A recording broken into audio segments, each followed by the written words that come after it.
Visiting with Pittsfield's Saki head coach Brad Tomhave following a win over Camp Point Central. And coach, for the second time this week, your team came out and really started well on both ends. Yeah, I did. I thought, Hayden and Taylor and Riggs, those guys were really flying around defensively, led some good offense. We talked before the game, we needed to get off a good start, always defensively, because that leads to offensive production. And I thought you saw that again tonight. We were really moving.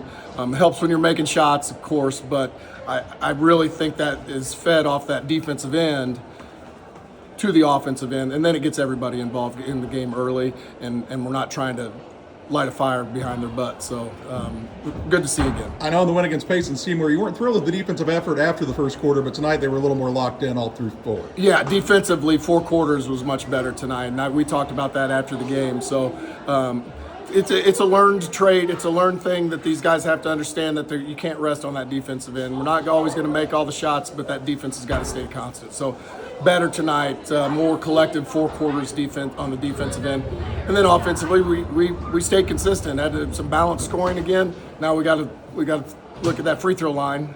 Maybe we need somebody to have a hand in our face when they're shooting free throws, and it'll go in. But 0 for 9 is not going to cut it. 14 points out of both Hayden and Taylor tonight. You like that out of those 2 seniors? Yeah, for sure. I mean, senior leaders, that's some of the characteristics and the trait and their roles for the team. So if we can get both those guys in double figures, and then Brody and I think Silas maybe, or Colin, get one of those guys close to double figures, and balanced attack, and they're going to have to find somebody to try to stop. And if we can put 3 to 4 out there to spread the ball around, then it's hard to guard sometimes. It's early in the season. You're working on rotations. You went with a different starting lineup tonight. I thought Silas Smith really responded well for you off the bench, came in and gave you really good minutes. Absolutely, and just like I said about Colin on Monday, we went with our bigger lineup with Cy and brought Colin out. Colin was a great spark money. Silas, same thing tonight. We went a little smaller with a little quicker lineup defensively. Silas was a great spark, and maybe that brings Silas's defensive end of his game along too. And I thought it did. I thought he was locked in for the most part defensively for 32 minutes when he was in there. So yeah, great spark by Cy.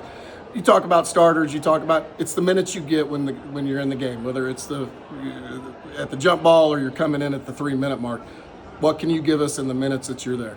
A tough Liberty team on Friday after the day off of Thanksgiving, and they create a lot of matchup problems with their size and length. They do. They're athletic, and they can score it from inside and out. So we're going to have to be ready to go. 5 guys on the defensive end flying around, and hopefully we can contest and contain them a little bit, get defensive rebounds, and then go make them guard us on the other end.